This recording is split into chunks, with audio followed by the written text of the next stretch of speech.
తారుమారు చేసే కార్యక్రమం చేస్తూ ఆ క్రమంలో కేసు మొత్తం క్లోజ్ చేసే వ్యవహారం చేయడం ఎంతవరకు ఇది సరైన పద్ధతిని మేము అడుగుతున్నాం. ఇప్పటికీ చంద్రబాబు గారి బెయిల్ని సవాల్ చేస్తూ ఒక పిటిషను సుప్రీంకోర్టులో పెండింగ్లో ఉంది. సుప్రీంకోర్టులో అంటే దేశ అత్యున్నత సర్వోన్నత న్యాయస్థానంలో ఈ అంశం పెండింగ్లో ఉంటే ఏ విధంగా దీన్ని మూసివేయడానికి సిఐడి ముందుకు కదులుతుందని మేము అడుగుతున్నాం.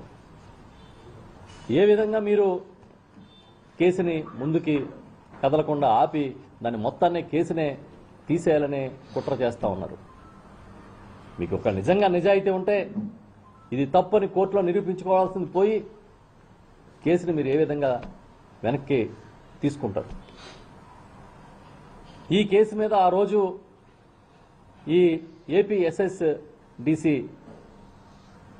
ఆ స్కిల్ డెవలప్మెంట్ కార్పొరేషన్ ఏదైతే ఉందో దాని చైర్మన్గా ఉన్న అజయ్ రెడ్డి గారు కంప్లైంట్ ఇస్తే ఈరోజు మీరు ఆ ఎండీగా ఆ రోజు పనిచేసిన బంగారరాజు అనే అధికారిని బెదిరించి మీరు ఇవాళ దానికి సంబంధించి మిస్టేక్ ఆఫ్ ఫ్యాక్ట్స్ కింద మీరు తీసుకుంటున్నాం. మీరు ఎందుకు దీన్ని మేము వెనక్కి తోడకూడదు అని చెప్పి ఒక నోటీస్ ఇచ్చారు. మరి మీరు నిజంగా చైర్మన్ కదా ఆ రోజు కంప్లైంట్ ఇచ్చింది, మీరు ఎండీకి ఎందుకు ఇచ్చారు? అంటే ఒక అధికారిని అయితే బెదిరించి చెప్పు చేతలో పెట్టుకోగలుగుతామని ఆ రకంగా మీరు అధికారులను బెదిరించి ఇప్పటికే వివిధ కేసులు చంద్రబాబు నాయుడు గారి మీద ఉన్న కేసులన్నింటినీ కూడా తీయించేసుకునే కార్యక్రమం చేస్తా ఉన్నారు.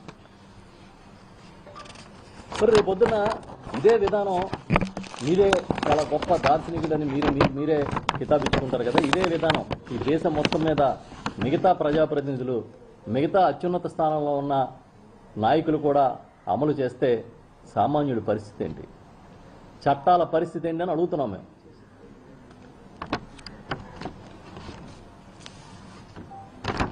యాక్చువల్గా ఈ కేసు ఆ రోజుల్లో చాలా సంచలనం.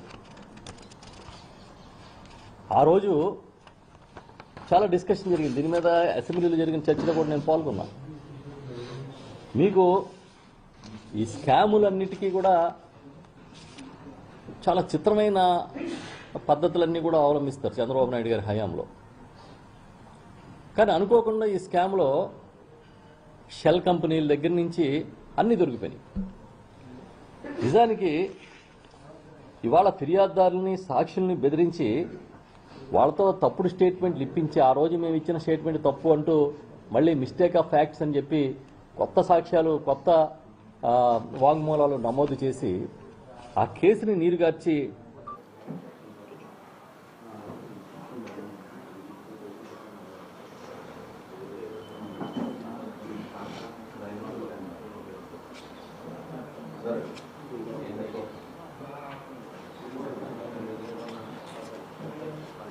ఓకే.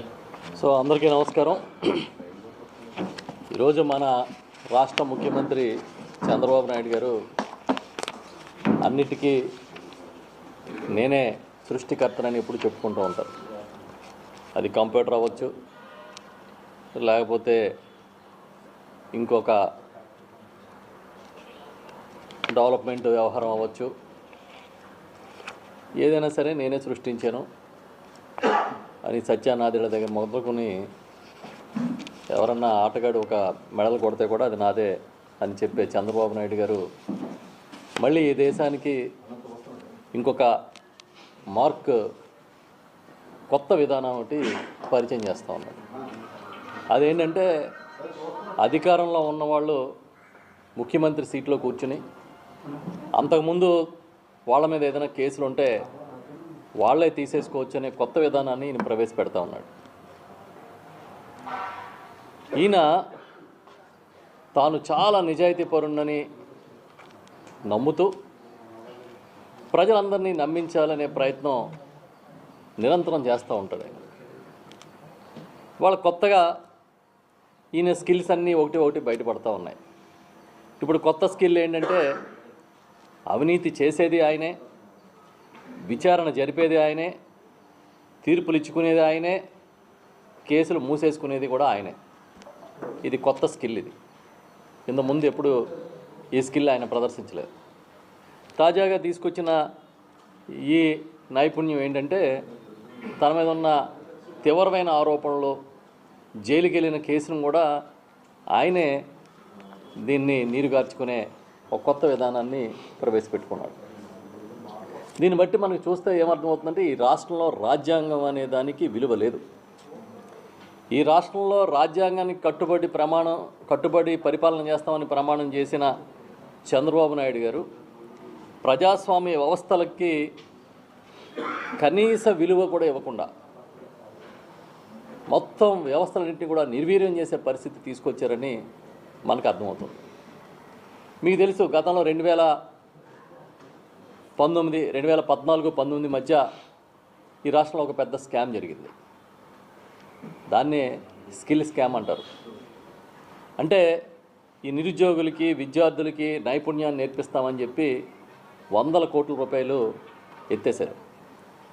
ఇది బయటపడి దీంట్లో ఆధారాలతో సహా సిట్టు తేల్చి సిఐడి కూడా దాని మీద కేసు నమోదు చేసి జిఎస్టీ ఈడీ కేసు నమోదు చేసి అరెస్టులు చేసి అదే కేసులో చంద్రబాబు నాయుడు గారు అరెస్ట్ అయితే ఇప్పుడు ఆ కేసుని ఆయనే తీసేసుకునే కార్యక్రమాన్ని చేస్తూ ఉన్నాడు. చాలా చిత్రం ఇది. ఎందుకంటే ఎవడి సర్టిఫికెట్ ఆడే ఇచ్చుకుంటారు అన్నట్టుగా ఈయన సర్టిఫికెట్ ఈయన ఇచ్చుకుంటున్నాడు. ఈయన కేసులు ఆయనే క్లోజ్ చేసేసుకుంటూ ఉన్నాడు. ముఖ్యమంత్రి హోదాలో ఆయనే రివ్యూలు చేస్తారు. ఎలా చేయాలో అధికారులకి ఆయనే ఒక దిశానిర్దేశం చేస్తారు. చేసి చివరికి తన మీద కేసులు తనే తీసుకునే పరిస్థితి. బహుశా భారతదేశ చరిత్రలో ఈ విధంగా ఒక ముఖ్యమంత్రి తీవ్రమైన ఆరోపణలు ఎదుర్కొంటూ అధికార దుర్వినియోగానికి కూడా మళ్ళీ వెనకాడకుండా చట్టాలని, న్యాయ వ్యవస్థల్ని, అదేవిధంగా దర్యాప్తు సంస్థల్ని కూడా తన చెప్పు చేతల్లో ఉంచుకోవాలనే ప్రయత్నం చేయడం ఆశ్చర్యం కలిగిస్తుంది. ఏ అధికారాన్ని వాడుకుని మీరు ఈ కేసులు మూయించే కార్యక్రమం చేస్తున్నారు చంద్రబాబు అని మేము అడుగుతున్నాం. ఇవాళ స్కిల్ స్కామ్ అనే దాన్ని మీరు మొత్తం ఆ కేసును మూయించే ప్రక్రియ ఏదైతే చేస్తూ ఉన్నారో ఇది చట్ట విరుద్ధం, ఇది దుర్మార్గం, ఇది అధికార దుర్వినియోగం అని వైఎస్ఆర్ పార్టీ చాలా గట్టిగా చెప్తూ ఉంది. మీరు చేస్తున్నది పచ్చి దగ, అధికార దుర్వినియోగం. ఈ రాష్ట్రంలో స్కిల్ స్కామ్లో ఆ రోజు సిఐడి నమోదు చేసిన కేసులో A1గా ఉన్న మీరు ఏ విధంగా ముఖ్యమంత్రి హోదాలో కూర్చుని ఈ కేసుని మొత్తం తీయించేసే కార్యక్రమం చేస్తూ ఉన్నారని మేము ప్రశ్నిస్తున్నాం. అవినీతి చేసేది మీరే, విచారణ జరిపేది మీరే, చివరికి నమోదైన కేసులను కూడా తీసేసుకునే కార్యక్రమం మీరే చేస్తే ఇంకా చట్టాలకి విలువ ఎక్కడదని మేము ప్రశ్నిస్తున్నాం. ఇప్పుడు ఏ కేసులో అయితే ఆయన జైలుకి వెళ్ళాడో, ఏ కేసులో అయితే బెయిల్ మీద ఉన్నాడో ఆ కేసుని చంద్రబాబు నాయుడు గారు ఎలా తీయించుకుంటున్నారు, దానికి సిఐడి ఏ విధంగా ఒక టూల్ లాగా ఐఏఎస్, ఐపీఎస్ అధికారులు పనిచేస్తున్నారని మేము అడుగుతున్నాం. అసలు ఈ కొత్త ప్రక్రియలు, కొత్త విధానాలు ఈ ప్రజాస్వామ్య వ్యవస్థలో సరైనవేనా అని మేము ప్రశ్నిస్తున్నాం. ఇప్పుడు ఇవాళ ఏం మాట్లాడుతూ ఉన్నారంటే ఆ రోజు సిఐడి అధికారులు ఆధారాలతో సహా ప్రొడ్యూస్ చేసి ఇదంతా కూడా చాలా దుర్మార్గమైన అవినీతి అని చెప్పి తేల్చి కేసు పెట్టి అరెస్ట్ చేసి ఇప్పుడు మిస్టేక్ ఆఫ్ ఫ్యాక్ట్స్ అని ఒక కొత్త పాట పాడుతూ ఉన్నారు.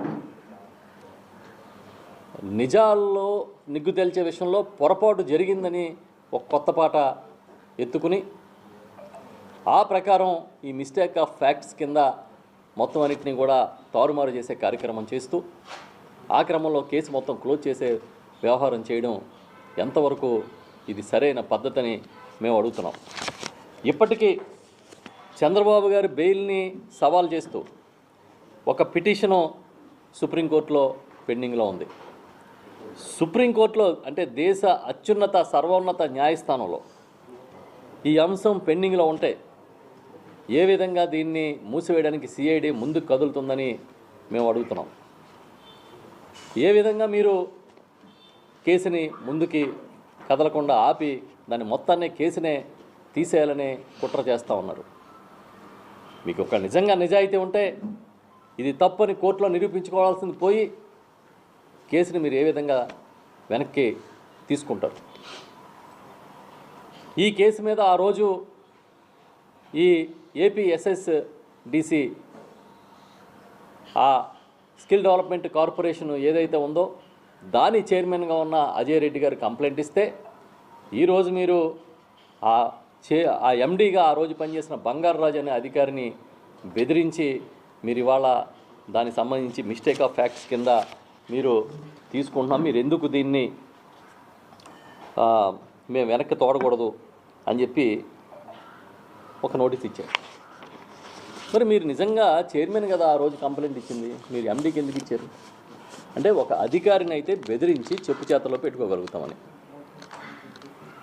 ఆ రకంగా మీరు అధికారులను బెదిరించి ఇప్పటికే వివిధ కేసులు చంద్రబాబు నాయుడు గారి మీద ఉన్న కేసులన్నింటినీ కూడా తీయించేసుకునే కార్యక్రమం చేస్తూ ఉన్నారు. మరి రేపు పొద్దున ఇదే విధానం మీరే చాలా గొప్ప దార్శనికుడని మీరే కితాబిచ్చుకుంటారు కదా, ఇదే విధానం ఈ దేశం మొత్తం మీద మిగతా ప్రజాప్రతినిధులు మిగతా అత్యున్నత స్థానంలో ఉన్న నాయకులు కూడా అమలు చేస్తే సామాన్యుడి పరిస్థితి ఏంటి, చట్టాల పరిస్థితి ఏంటి అని అడుగుతున్నాం మేము.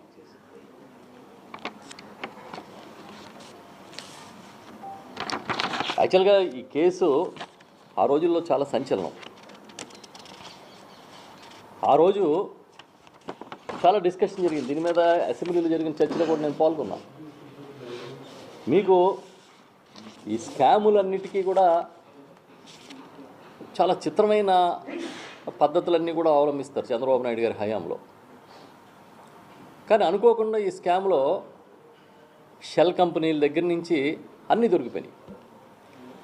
నిజానికి ఇవాళ ఫిర్యాదుదారులని సాక్షుల్ని బెదిరించి వాళ్ళతో తప్పుడు స్టేట్మెంట్లు ఇప్పించి ఆ రోజు మేము ఇచ్చిన స్టేట్మెంట్ తప్పు అంటూ మళ్ళీ మిస్టేక్ ఆఫ్ ఫ్యాక్ట్స్ అని చెప్పి కొత్త సాక్ష్యాలు కొత్త వాంగ్మూలాలు నమోదు చేసి ఆ కేసుని నీరుగార్చి కార్యక్రమం మీరు చేస్తున్నారు కదా. మీరు సిఐడి చేసేది ఒకవేళ కరెక్టే అయితే మరి ఆ రోజు జిఎస్టీ ఈడీ కదా అసలు ఒరిజినల్గా కేసు పెట్టింది, అరెస్టులు చేసింది జిఎస్టీ ఈడీ కదా, దీనిలో సూత్రధారులందరినీ పట్టుకున్నది ఆస్తులు జప్తు చేసింది ఈడీ కదా. మరి ఎన్ఫోర్స్మెంట్ డైరెక్టరేట్ కూడా వాళ్ళ ముందు కూడా వెళ్ళి అధికారులు ఇది జరగలేదని చెప్తారా? ఇవాళ ఏదైతే దర్యాప్తు చేస్తున్నారో ఐపీఎస్ అధికారులు మీరు వాళ్ళకు కూడా అదే ఇవ్వదలుచుకున్నారా? ఒరిజినల్గా ఈ కేసు పూర్వాపరాల్లోకి వెళ్తే ఇవే చిన్న కేసు కాదు, ఇది చాలా పెద్ద నేర్పరితనంతో చేసిన స్కామ్ ఇది. ఇదే కాదు చాలా కేసులు, ఇప్పుడు ఫైబర్ నెట్ కేసు అని, అదేవిధంగా ఆ ఏపీ ఫైబర్ నెట్లో దాదాపు ఇంచుమించుగా 300 కోట్ల పైనే లేపేశారు. ఆ రోజుల్లో 2014-19 మధ్య ఈ లిక్కర్ స్కామ్ ప్రివిలేజ్ ఫీజు రద్దు కింద దాదాపు 5,200 కోట్ల రూపాయల స్కామ్ జరిగింది. ఇవన్నీ చూసి చివరికి ఎన్ని చేసినా దొరకని ఈ ప్రభుత్వంలోని పెద్దలు ఎప్పుడు దొరికారు? ఈ స్కిల్ స్కామ్లో దొరికారు. అలా స్కిల్ స్కామ్ పూర్వాపరాల్లోకి వెళ్తే ఇది ఒక పాతాళ భైరవ సినిమాలో కనిపిస్తుంది. ఇది ఆలీబాబా అడగిన దొంగలు కథలా కనిపిస్తుంది మీకు. ఎందుకంటే ఇది చిన్న విషయం ఏం కాదు. యాక్చువల్గా ఏం చేశారంటే సింపుల్గా చెప్తా, 2014లో చంద్రబాబు నాయుడు గారు అధికారంలోకి వచ్చారు. వస్తే చంద్రబాబు నాయుడు అధికారంలోకి వచ్చి జూన్లో ఆయన ప్రమాణ స్వీకారం చేస్తే అధికారం చేపట్టిన 2 నెలలకి ఒక ప్రతిపాదన ఆయన దగ్గరికి వచ్చింది. ఎవరు తీసుకొచ్చారు? ఈ భారత్లో సిమెన్స్ అనే కంపెనీకి ఎండీగా ఉన్న Suman Bose, design tech MD Vikas Kanvilkar అనే ఆయన, వీళ్ళిద్దరిని మేము పట్టుకొస్తానని చెప్పి వీళ్ళకి ఇల్లెందుల రమేష్ అనే ఒక తెలంగాణ వ్యక్తి అపాయింట్మెంట్ ఇప్పించాడు చంద్రబాబు గారి దగ్గర. ఇప్పించి ఒక పవర్ పాయింట్ ప్రజెంటేషన్ ఇచ్చారు. ఇచ్చి 3,356 కోట్ల రూపాయల విలువైన ఈ ప్రాజెక్ట్ ఇది 90% గ్రాంటీని ఎయిడ్గా సిమెన్స్ ఇస్తుంది, 10% ప్రభుత్వం ఇవ్వాలి అని ప్రతిపాదన తీసుకొచ్చారు. న్యాచురల్గా ఇలాంటి ప్రతిపాదనలు వచ్చినప్పుడు పబ్లిక్ ఇంట్రెస్ట్లో గవర్నమెంట్ ఏం చేయాలి, ఇలాంటి ప్రతిపాదన మాకు ఒకటి వచ్చింది, ఇంకా ఎవరైనా కూడా ఇచ్చేవాళ్ళు ఉన్నారా, మాకు మీరు ముందుకు రండి అని ఎక్స్ప్రెషన్ ఆఫ్ ఇంట్రెస్ట్ పిలవాలి. అలాగేం పిలవలే.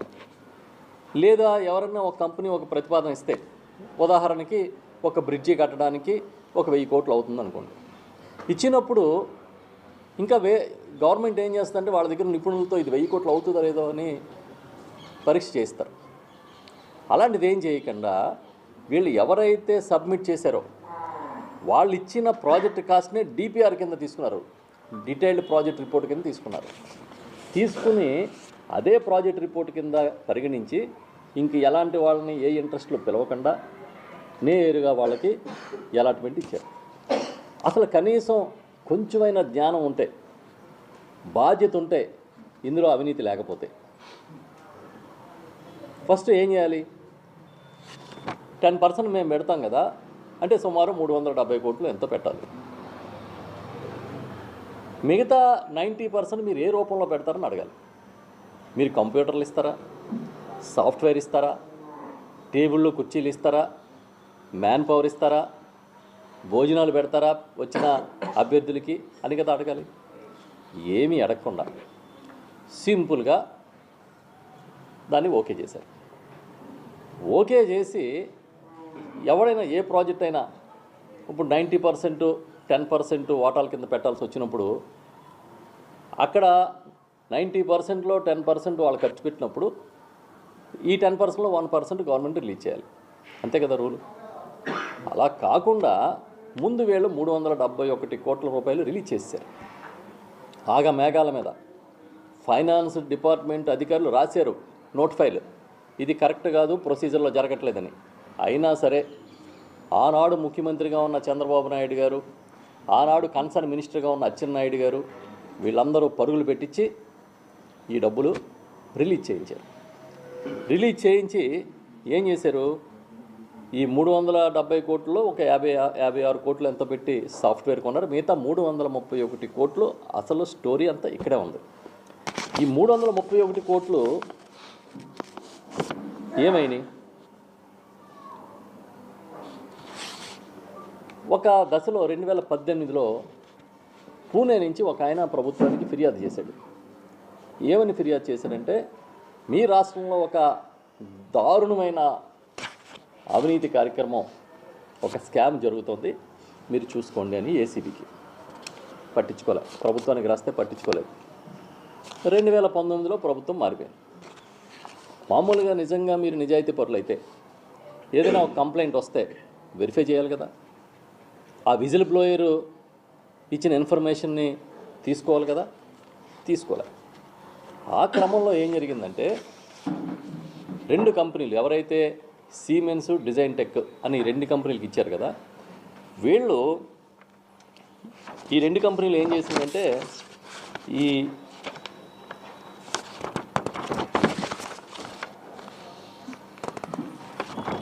అమౌంట్ని ఇంకా కొన్ని వేరు కంపెనీలకి బదలాయించేసాయి. వేరు కంపెనీలు అంటే షెల్ కంపెనీస్ అంటాం. అంటే అక్కడ కంపెనీ ఏముండదు, సూట్ కేస్ కంపెనీలు, డొల్ల కంపెనీలు. షెల్ కంపెనీస్ అంటే డొల్ల కంపెనీలను క్రియేట్ చేసి ఏదో రకరకాల పేర్లు పెట్టి ఈయనకి 25 కోట్లు ఇచ్చాం, ఈయనకి 50 కోట్లు ఇచ్చామని ఖర్చులు రాసేసుకుని దొంగ ఇన్వాయిస్లన్నీ క్రియేట్ చేశారు. క్రియేట్ చేసి అక్కడితో ఆగిపోకుండా ఏం చేశారంటే ఆశ మనిషిని ఊపిరాడనివ్వదు. వీళ్ళు ఏం చేశారంటే మాకు జిఎస్టీ కట్టాము, ఆ డబ్బులు వెనక్కి ఇప్పించండి ఒక పిటిషన్ పెట్టారు. పెడితే ఆ ఈడీకి డౌట్ వచ్చింది, ఇంత పెద్ద మొత్తం మీద జిఎస్టీ రిఫండ్ అడుగుతున్నారంటే అసలు వీళ్ళు ఏం వ్యాపకం చేశారు, ఏం వ్యాపారం చేశారని చెప్పి ఈ లావాదేవీలు ఏంటని ఆరా తీయడం మొదలుపెట్టారు. మొదలు పెడితే షాక్ అయిపోయారు అధికారులు. ఏం జరిగింది, అన్ని దొంగ ఇన్వాయిస్లు ఆఫీసులకు వెళ్తే అన్ని అబద్ధాల అల్లికలు. ఈ డబ్బులు ఎలా రూట్ అయినాయి అని వాళ్ళు ఇన్వెస్టిగేషన్ స్టార్ట్ చేశారు. స్టార్ట్ చేసి కరెక్ట్గా అధికారం అంటే చంద్రబాబు నాయుడు కోల్పోయే ముందు వాళ్ళు ఒక లెటర్ కూడా రాశారు. ఇదిగో మీ దగ్గర ఇలా జరుగుతోంది, మీరు చూసుకోండి అని గవర్నమెంట్కి ఒక లెటర్ కూడా రాశారు. దాన్ని కూడా పక్కన పెట్టేశారు, పట్టించుకోలేదు. పట్టించుకోపోయేటప్పటికీ అసలు ఈ ఒప్పందం ఏంటి, దీని గొడవ ఏంటి, అసలు ఏం జరుగుతుందనేది పక్కపోయింది. డబ్బులు దఫాలుగా ఇంచుమించుగా ఒక నెల రోజుల కాలంలోనే ఇంచుమించు డిసెంబర్ 5న మొదలెట్టి డిసెంబర్ 5న ఒక 185 కోట్లు, 2015లో, 2016 జనవరి 29న 85 కోట్లు, 2016 మార్చి 11న 67 కోట్లు, మార్చి 31, 2016న 34.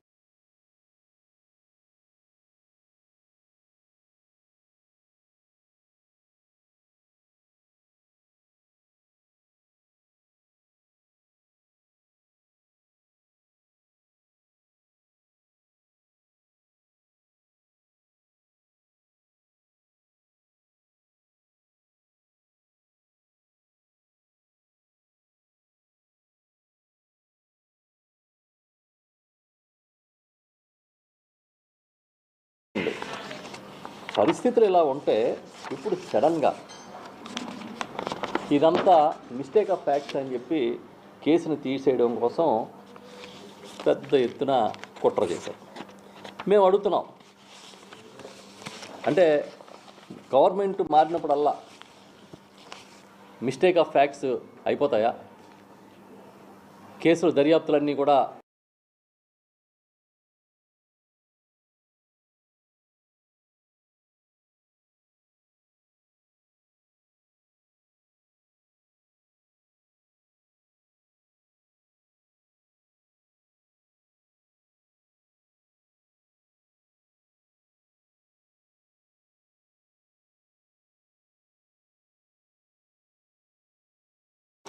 ఎవరు దీనికి మూలాధారం? ఈ రకమైన పద్ధతులే కానీ ఉంటే ఇంకా భవిష్యత్తులో ప్రజాధనానికి కాపలాదారుడు ఎవడుంటాడు చెప్పను. మీకు ఇవాళ రాజకీయంగా చాలా పట్టుంది కాబట్టి ఈ సెంట్రల్లోనూ ఇక్కడ మీ పలుకుబడిని ఉపయోగించి మీ మీద కేసులు దించుకునే కార్యక్రమం తప్ప ఇంకొకటి ఏదైనా ఈ రాష్ట్రానికి మేలు చేశారని అడుగుతున్నాను. ఎంత దుర్మార్గంగా అంటే మీరొక్కళ్ళే సచ్చీలులాగా, మీరొక్కడికే నిజాయితీ ఉన్నట్టుగా మిగతా అంతా దుర్మార్గం కింద మీకున్న మీడియా పవర్తో చూపించుకునే ఒక దుర్మార్గమైన పద్ధతులు తప్ప ఇందులో ఇంకేమైనా ఉందా? ఎవడ భుజాలు ఆడే చదువుకున్నట్టుగా మీకు మీరే గంటకొకసారి మా అంత గొప్పగా పరిపాలిస్తుంది ఎవరూ లేరు, మాది మంచి ప్రభుత్వం అని మాట్లాడుతున్నారు కదా.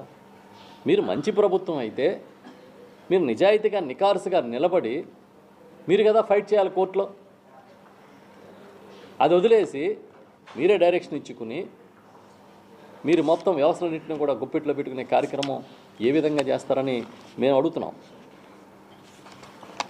అసలు ఇంకా దీంట్లో లోతైన దర్యాప్తు చేసి నిజంగా మీకు సంబంధం లేకపోతే ఇదిగో నాకు సంబంధం లేదని తేల్చాల్సింది పోయి కేసు ఎలాగెత్తేస్తారు? మీరు కోర్టులో కదా పునీతులై బయట రావాలి. కేసు ఎత్తేయడానికి మీకు ఎవడిచ్చాడు అధికారం?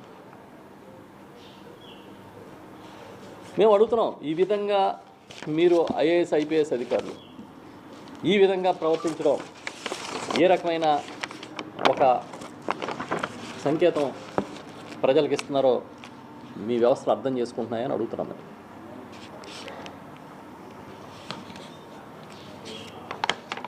ఆ రోజేమో సిఐడి ఆధారాలతో సేకరించి ఈ కేసుని ఒక కొలికి తీసుకొచ్చిన పరిస్థితి తెస్తే ఇవాళ ఆధారాలే తప్పని మళ్ళీ వాళ్ళని తీసుకొచ్చి బెదిరించి రివర్స్ వాంగ్మూలాలు ఇప్పించే కార్యక్రమం చేస్తున్నారు.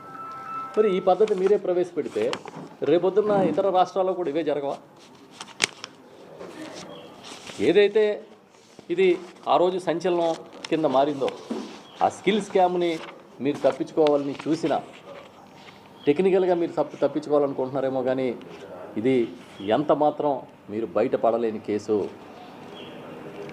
ఈరోజు ఈడీ మీరు సిఐడి దీన్ని చాపు చుట్టేయచ్చు, మీ చేతిలో దర్యాప్తు సంస్థ ఉంది కాబట్టి, మీరే లా అండ్ ఆర్డర్ చూసే మంత్రి కాబట్టి. మరి ఈడీ కూడా మీ బాటలాగా వస్తుందా? ఈడీ ఆ రోజు ఏదైతే మొట్టమొదటి నుంచి దీన్ని దర్యాప్తు చేసి ఆస్తులు జప్తు చేసి ఈ దొంగ ఇన్వాయిస్ల దగ్గర నుంచి అన్నీ పట్టుకుని పెద్ద ఎత్తున దర్యాప్తు చేసి నిగ్గు తేల్చిన తర్వాత ఇవాళ వాళ్ళు కూడా మిస్టేక్ ఆఫ్ ఫ్యాక్ట్స్ అని అనగలుగుతారా? అంటే ఏంటి మీరు చెప్పదలుచుకున్నారు? మేమైతే చెప్తున్నాం, ప్రజలకు తెలుసు మీరు చేసే కార్యక్రమాలన్నీ కేవలం మిమ్మల్ని మీరు ఏదో కడిగేసుకుంటే మీకు ఏదైతే దాంట్లో ఇన్వాల్వ్ అయి ఉన్నారో దాని నుంచి బయటకు వచ్చేస్తారు అనుకోకండి. ఇంకా అత్యున్నత న్యాయస్థానాలు చాలా ఉంటాయి, చాలా ప్రక్రియలు ఉన్నాయి. ఎవరిచ్చారు మీకు ఈ అధికారం, కేసులు ఎత్తేసుకునే అధికారం అని మేము అడుగుతున్నాం. ఏ అధికారంతో మీరు ఎలాంటి నిర్ణయాలు తీసుకుంటున్నారు? అధికారులను బెదిరించడం, ఆ ఫైబర్ నెట్ దగ్గర నుంచి, ఆ లిక్కర్ దగ్గర నుంచి మీకు ఇష్టానుసారంగా మీ మీద ఎవరైనా గొంతెత్తితే చాలు వాళ్ళ మీద ఫ్యాబ్రికేటెడ్గా కేసులు నమోదు చేయించడం, భయభ్రాంతులు చేయడం, మాకు రాజ్యాంగం వేరే ఉంది, మా రెడ్ బుక్ వేరే ఉందని చెప్పడం.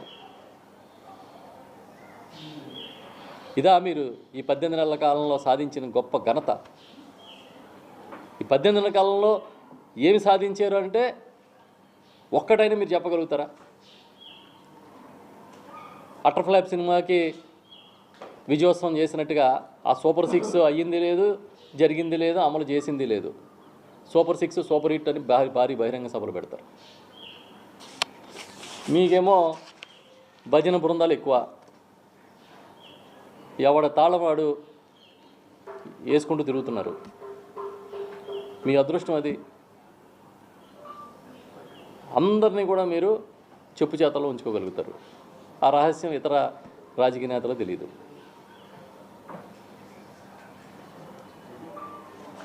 చూస్తుంటే అన్నీ విచిత్రం అనమాట. ఏదో ఒక కొత్త టాపిక్ క్రియేట్ చేస్తారు.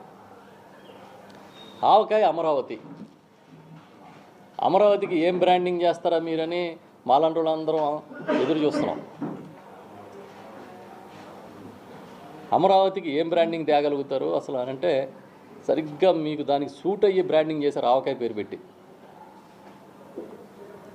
బాగా కలుపుతున్నారు. ఆవకాయ అక్కడ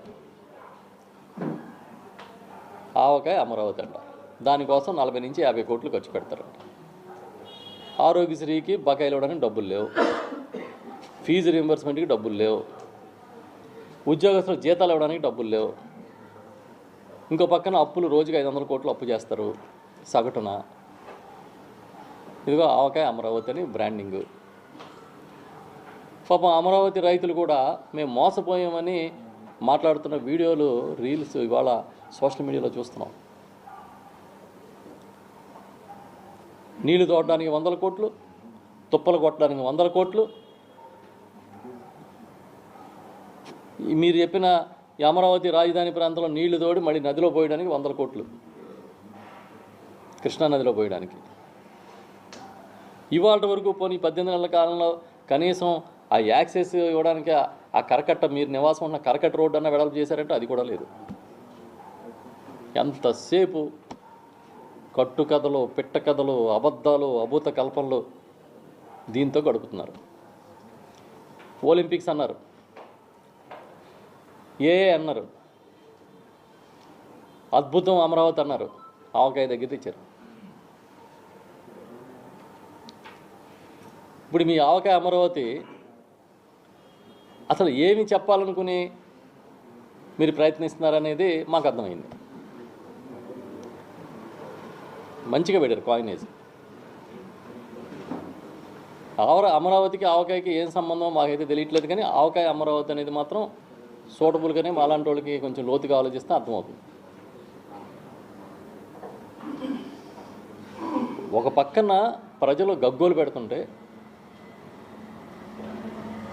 మరో పక్కన మీరు చేసే కార్యక్రమాలు ఏంటంటే ఏదో ఒకటి క్రియేట్ చేయడం, లేకపోతే సడన్గా రోడ్డు మీదకి వస్తారు, ఏదో మీటింగ్లో పాల్గొంటారు, జగన్ గారినో వైఎస్ఆర్ పార్టీనో చాలా దుర్మార్గంగా సందర్భం లేకుండా దూషిస్తారు.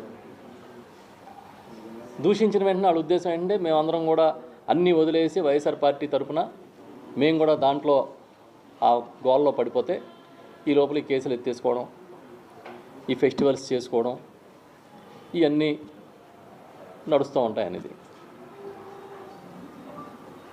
అసలు సమస్యలుగానే ఉండిపోయినాయి. ఇవాటి వరకు మీరు చెప్పిన ఏ హామీ కూడా సంపూర్ణంగా అమలు కాదు. అంటే మీ హిడెన్ ఎజెండా వేరు, మీ స్వార్థం. సుదీర్ఘకాలం పాటు మీరు అధికారంలో ఉండాలి, మీ వాళ్ళు, మీ బంధుమిత్రులు, మీ కుటుంబ సభ్యులు బాగుండాలనే కోరిక తప్ప ఇంకొకటి ఏదైనా ఉందా? ఇవాళ పత్రికల్లో చూసా, మీ పీపీపీ విధానానికి మెడికల్ కాలేజీలకి రెస్పాన్స్ రావట్లేదు, 2 సార్లు టెండర్లు పిలిచినా ఎక్కడా రాలేదు, ఒక కాలేజీకి అది కూడా ఒక సింగిల్ టెండర్ పడింది అని రాశారు. ఎందుకో తెలుసా? ఏమన్నా అంటే జగన్ గారు పెట్టుబడిదారులకు వార్నింగ్ ఇస్తున్నారు, అందుకు రావట్లేదు అంటున్నారు. మరి జగన్ గారు వార్నింగ్కి పెట్టుబడిదారులు రాకపోతే మరి 20 లక్షల కోట్ల పెట్టుబడికి 18 నెలల కాలంలో మీరు ఎలా సంతకాలు చేశారు? ఇది దుర్మార్గమైన చర్య. మెడికల్ కాలేజీలు ప్రైవేటు పెట్టడం అనేది జగన్మోహన్ రెడ్డి గారు పిలుపుతో ఈ రాష్ట్రంలో అన్ని మూలల, అన్ని గ్రామాల్లో, అన్ని ప్రాంతాల్లో కూడా అలజడి వచ్చింది. అర్థం చేసుకున్నారు, ఇలాగ వదిలేస్తే ఈ రాష్ట్రాన్ని చంద్రబాబు నాయుడు ప్రైవేట్ వాళ్ళకి, కార్పొరేట్లకి అమ్మేస్తాడని అర్థం చేసుకుని రోడ్డు మీదకి వచ్చి సంతకాలు పెట్టారు. ఈ క్రమంలో ప్రజా వ్యతిరేకతని, జగన్మోహన్ రెడ్డి గారి వ్యతిరేకతని చూసి మళ్ళీ వచ్చేది జగన్ గారి ప్రభుత్వమే కాబట్టి మనం ఎందుకన్నా మంచిది రొంపులోకి మనం ఎందుకు అనుకుని వేసి ఉండరు టెండర్లు. ఒకవేళ బలవంతంగా మీరు టెండర్లు వేయించినా ఏం జరుగుతుందో వాళ్ళకి తెలుసు. అంటే వైద్య వ్యవస్థని నిలువున ముంచేయడానికి మీకేమీ సిగ్గు అనిపించట్లేదా? అసలు నిస్సిగ్గుగా చెప్తున్నారు. అదేదో పీపీపీ అంటే చాలా గొప్ప వ్యవహారం. పీపీపీ అంటే ఏంటి? ప్రభుత్వ ఆస్తుల్ని ప్రైవేట్ వాడికి దారాదత్తం చేయడమే కదా. మొన్నే మా నాయకుడు జగన్ గారు చెప్పినట్టుగా భూములు ప్రభుత్వానికి, బిల్డింగులు కట్టిన డబ్బులు ప్రభుత్వానికి, ఎక్విప్మెంట్ ప్రభుత్వానికి, దానికి అనుమతులు తెచ్చింది ప్రభుత్వం, దానికి కావలసిన అన్ని సరంజామాలని, దానికి కావాల్సిన అన్ని వ్యవహారాలు చక్కబెట్టింది ప్రభుత్వం. కానీ మీరు నడపలేమని చెప్పి ప్రైవేట్గా అప్పచెప్పి మళ్ళీ 2 ఏళ్ళు జీతాలు కూడా ఇచ్చి ఇంచుమించుగా ఎక్కడా లేని ఒక కొత్త రకం స్కామ్కి తెరదీశారు. ఇది తప్పు. ప్రభుత్వ వైద్యం అనేది నిర్వీర్యం అయిపోతే ప్రజలు ఎలా బతుకుతారు? కార్పొరేట్ వైద్యం చేయించుకునే స్తోమత ఎంతమందికి ఉంది? ఇది తప్పని జగన్ గారు గట్టిగా నిలదీస్తే మీకు ఆయన బెదిరించారు కాబట్టి మిమ్మల్ని అది చేస్తాం, ఇది చేస్తామని మాట్లాడుతున్నారు. అలా జగన్ గారు అనే ఒక నాయకుడు బెదిరిపోవడం, వెనకడుగేయడం అనేది చరిత్రలో మీరు ఎప్పుడైనా చూసారా? ఎప్పుడైనా నిలబడితే నిటారుగా నిలబడతాడు ఆయన. ఒక నిర్ణయం ప్రజల కోసం తీసుకుంటే చాలా స్టబాన్గా ఉంటారు. ఒక మాట చెబితే ఇది నా విధానం అని చెబితే ఆ విధానానికి కట్టుబడి ఉండే నాయకుడు ఆయన. మీరు ఎంతసేపు కార్పొరేట్లు కొమ్ముగాయడం, మీ కేసులు మీరే ఎత్తేసుకోవడం, మీకు మీరే సర్టిఫికెట్లు ఇచ్చుకోవడం. ఇంకా చిత్రం, మొన్న చూసా ఒక ఇంగ్లీష్ డైలీ ఎకనామిక్ టైమ్స్ అనుకుంటా, దీనికి ఒక కార్పొరేట్ ఎక్సలెన్సీ అవార్డు ఇచ్చింది 2025కి చంద్రబాబు నాయుడు గారికి. జగన్ గారికి ఏమో నీతి ఆయోగ్ నుంచి ప్రతి ఒక్కరూ ఆ స్కాచ్ వరకు స్కోచ్ అనుకుంటా అవార్డ్స్ వచ్చేవి. గొప్ప ఆర్బీకే వ్యవస్థ తెచ్చినందుకు, గొప్ప వైఎస్ఆర్ క్లినిక్ వ్యవస్థ తెచ్చినందుకు, గొప్ప పంచాయతీరాజు నడుపుతున్నందుకు, ఇలాంటి అవార్డ్స్ అన్నీ వస్తూ ఉండేవి ఆ రోజు. ఇప్పుడు చంద్రబాబు నాయుడు గారికి వచ్చిన అవార్డు ఏంటంటే corporate excellency award. Excellent corporate రంగంలో ఆయన చేస్తున్న సేవలకి చాలదా తేడా? ఎవడన్నా ప్రజానాయకుడు అనుకునేవాడు ప్రజలకి మంచి చేస్తే అవార్డులు వస్తాయి, కానీ అలాగే కార్పొరేట్లకి సేవ చేస్తే కార్పొరేట్ అవార్డులు వస్తున్నాయి. మళ్ళీ దాన్ని గొప్పగా భుజగీతులు తగిలించుకుని ప్రచారం చేసుకుంటున్నారు. మామూలుగా ప్రచారం చేయట్లే. అలా ఇంత దార్శనికుడు లేడని చెప్తున్నారు, ఇంత విజనరీ లేడని చెప్తున్నారు. ఇదియా మీ విజనరీ? ఏదో ఇప్పుడు స్కిల్ స్కామ్లు ఇవన్నిటిలోనూ మీరు కేసులు ఎత్తేసుకునే కార్యక్రమం చేసినంత మాత్రాన ఇదేమీ ఆగిపోదు. ఎందుకంటే దీంట్లో చాలా అంశాలు ఇమిడి ఉన్నాయి. పర్టికులర్గా ఈడీ దర్యాప్తు జరిగి ఉంది. కాబట్టి మీరైతే ఈ ఆంధ్రప్రదేశ్కి ఏమీ చేయలేరు, ఆవకాయ అమరావతి లాంటి ఫెస్టివల్స్ తప్ప అని ప్రజలకి అర్థమయ్యేటట్టుగా చెప్పారు. ఈ ఆంధ్రప్రదేశ్ ప్రజలకి వైద్యాన్ని ఇవ్వలేరు, మంచి విద్యను ఇవ్వలేరు, మంచి రోడ్లు వేయలేరు, మంచి ప్రాజెక్టులను తీసుకురాలేరు, మంచి మధ్యాహ్న భోజనం కూడా పెట్టలేరు. మీరు చేయగలిగింది ఆవకాయ అమరావతి ఫెస్టివల్ లాంటి హంగామా కార్యక్రమాలు, ఈవెంట్లు. ఆ ఈవెంట్ల ద్వారా మంచి స్టేజీ మీద ఆ రోజుకి హెడ్లైన్స్ సరిపడా మాటలు ఇవి మాత్రం చేయగలుగుతారు. దాంట్లో క్లారిటీ వచ్చింది మాకు. ఆవకాయ అమరావతిని ఎందుకు పెట్టారో పేరు మాత్రం యాప్ట్గా పెట్టారని అందరికీ అర్థమైంది. ఇది దయచేసి చెప్తున్నాం, వ్యవస్థల్ని వాటి మానాన వాళ్ళని నడవనివ్వండి.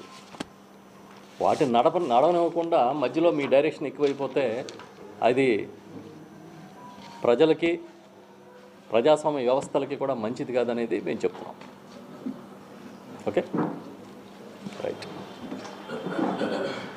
పులిహార కలిపేవారండి, ఇప్పుడు ఆవకాయ కలుపుతున్నారు. 2014లో పులిహార కలిపారు, ఇప్పుడు ఆవకాయ కలుపుతున్నారు. వచ్చినప్పుడు అలా కలుపుతారు.